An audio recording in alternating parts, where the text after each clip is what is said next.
school districts under state control.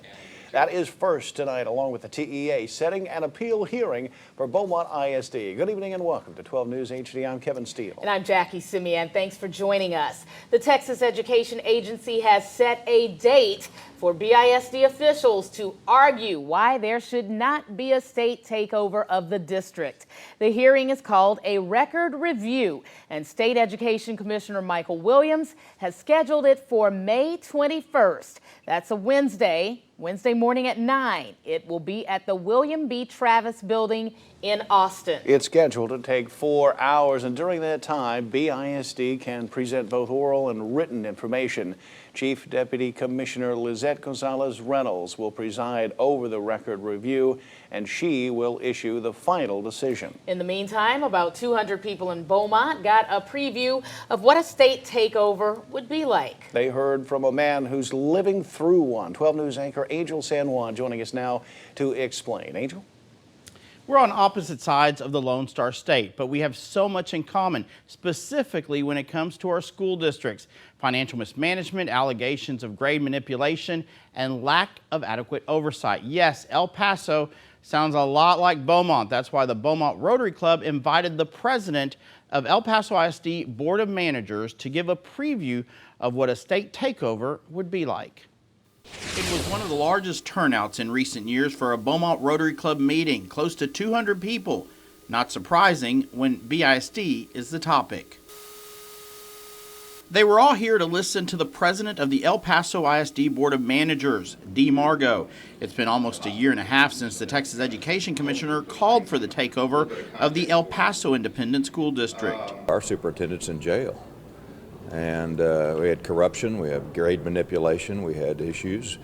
So it was a pretty, it was a welcome clean sweep, so to speak. And while no one's behind bars at this point, BISD shares some of the same troubles, and Commissioner Michael Williams has proposed the state take it over as well, and replacing the elected Board of Trustees with an appointed Board of Managers, people who could come from this very room of civic leaders. If asked to do the job, do it. It's important, it's critical. BISD is appealing. Margo says the El Paso board also challenged the takeover, which delayed him and the other 4 members of the Board of Managers from being seated. It precluded us from dealing with the budget issues last year, because when we came in May the 8th, we had to ratify a budget by June 30th.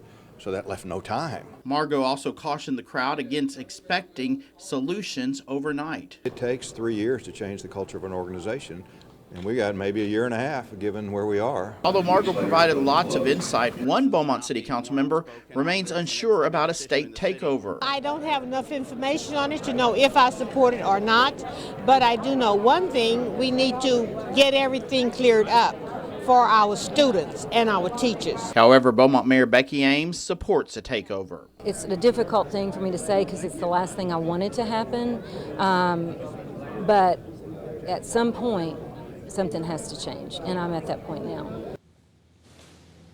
El Paso's elected Board of Trustees not only appealed the commissioner's decision to the TEA, but also to the U.S. Department of Justice. It took about 5 months, and it cost El Paso ISD taxpayers roughly $85,000 in legal fees. Now we know, as we mentioned earlier, BISD will go before the deputy commissioner to appeal to the TEA.